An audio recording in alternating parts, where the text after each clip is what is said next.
안녕하세요. 저는 더 프레젠트 마음연구소 소장 임상심리사 조은이라고 합니다. 네, 저는 최근에는 직장인 분들을 주로 상담하고 있어요. 직장 내 인간관계에서는 직장 내 괴롭힘에 대해서 고민이 많으세요. 그게 직장 내 괴롭힘이 뭐 상사에게 일방적으로 당하는 걸 수도 있고 후배 때문에 일방적으로 힘든 걸 수도 있고 되게 의외로 많이 직장 내 왕따 문제도 굉장히 많아요. 그래서 여러 명한테 이렇게 뭐라 딱 항의할 수 없지만 묘하게 이제 소외당하고 따돌림 당하는 그런 경우도 굉장히 많이 상담에 오고 있습니다. 근데 이제 그런 분들 같은 경우에 가장 힘든 부분이 처음에는 저 사람들이 나한테 왜 저러지? 이런 생각을 하게 돼요. 근데 이게 한 달, 두 달, 어떤 분은 심지어 한 3년 정도 버티다가 상담소에 오시는 분들도 계시거든요. 그런 경우에는 1년, 2년 지나면서 아, 내가 문제구나. 내가 이상한 사람이구나. 이런 생각을 하게 돼요. 사람들이 다 나한테 이상하다고 말을 하니까. 그래서 자존감이 정말 바닥을 치는 상태로 상담소에 오시게 되거든요. 네. 그래서 이런 경우에 이제 저는 그분의 남은 자존감을 어떻게 끄집어내서 그분의 자존감을 다시 잘 살려서 지키는 그런 일을 상담해서 하게 됩니다. 저는 감정이 가장 중요하다고 생각이 들어요. 제가 직장 내 의사소통 이런 주제로 강의 의뢰도 정말 많이 받거든요. 근데 가서 어떤 스킬을 전달하든 그 스킬만 배워서 적용을 한다고 해도 잘 되지 않는 부분은 바로 감정 때문인데, 내가 일단 기분이 이미 너무 나빠요. 저 사람 때문에 너무 기분이 나쁘고 화가 났는데 이거를 그 배운 스킬대로 하려고 한들 기분 나쁜 게 다 티가 나면서 결과가 좋지 않게 되는 거죠. 그래서 어떤 세세한 스킬보다도 일단 감정이 아직 그리 상하지 않았으면은 단어 하나하나의 선택은 좀 덜 중요해져요. 그래서 일단 제일 중요한 거는 감정이 너무 나빠지기 전에 말을 하셔야 돼요.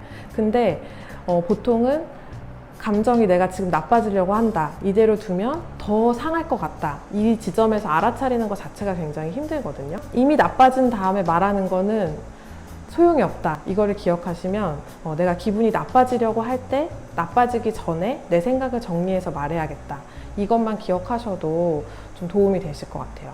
네, 누군가에게 뭔가 불편한 얘기를 한다는 건 굉장히 떨리는 상황이기 때문에 저는 대본 쓰는 걸 많이 해요. 실제로 제가 직장을 다닐 때도 제가 뭔가 속상한 일 있으면 같이 팀원들끼리 모여서 대본을 써서 팀장님한테 가고 그랬거든요. 그래서 상담을 할 때도 같이 상황 구체적으로 놓고 무슨 말을 하면 좋을지 대본을 써요. 상담자인 저랑 이 내담자랑 같이 머리를 맞대고 쓰거든요. 제가 이렇게 말하는 게 좋을 것 같아 라고 생각해서 막 써서 가서 이렇게 말하세요 하는 건 의미가 없거든요. 왜냐면 이분의 스타일이 있으니까. 그래서 이분의 배경을 다 꺼내서 얘기하도록 하고, 저도 이것저것 물어봐서 그 배경을 좀 더 확장시킨 다음에 이 사람에게 맞는 대본을 같이 연구를 해요. 그래서 그거를 같이 정했다고는 하지만 사실은 저는 이분의 것을 끌어내서 대본을 만든 거죠. 그러니까 그 대본은 같이 만들었지만 이분의 거가 되는 거예요. 그래서 이 내 거 같은 이 대본으로 중얼중얼 연습을 해서 실제로 가서 표현을 하든 못하든, 혹은 표현을 한 다음에 결과가 좋든 안 좋든 이 과정 자체가 아까 앞서 말씀드렸던 자존감을 회복하는 것에도 도움이 많이 됩니다. 모든 거는 타고난 거 플러스 학습이죠. 타고나기를 사람들이 다 다르게 타고 태어났어요. 어떤 사람은 누군가가 조금만 표정만 변해도 민감하게 알아차리는 사람이 있고, 화를 내도 저게 나 때문이 아니야 라고 굉장히 둔감하게 생각하는 사람이 있듯이 다 다르게 타고 태어나는데, 인간관계 때문에 고민을 많이 하게 되는 사람은 아무래도 민감하게 타고난 분들이 더 많이 고민을 하게 돼요. 근데 둔감하게 타고난 사람은 대인관계 기술을 좀 배우고 싶다, 이런 니즈 자체도 좀 적을 수가 있어요. 둔감한 사람들은 언제 오느냐, 내가 둔감하게 지내다가 굉장히 뭐 소중한 사람이 생겨서 이거를 습득하고 싶거나, 아니면 굉장히 갑자기 큰 상처를 받아서 뭔가 헤쳐나가고 싶거나, 이제 그럴 때 오게 돼요. 좀 다르게 타고 태어날 수 있고, 그 후에 이제 사회적으로 필요한 기술을 습득하는 거는 당연히 가능합니다. 제가 예전에 조현병 환자분들을 만나는 일을 많이 했었어서 그 조현병에서 가장 두드러지게 나타나는 증상이 사회기술이 굉장히 떨어지는 거거든요.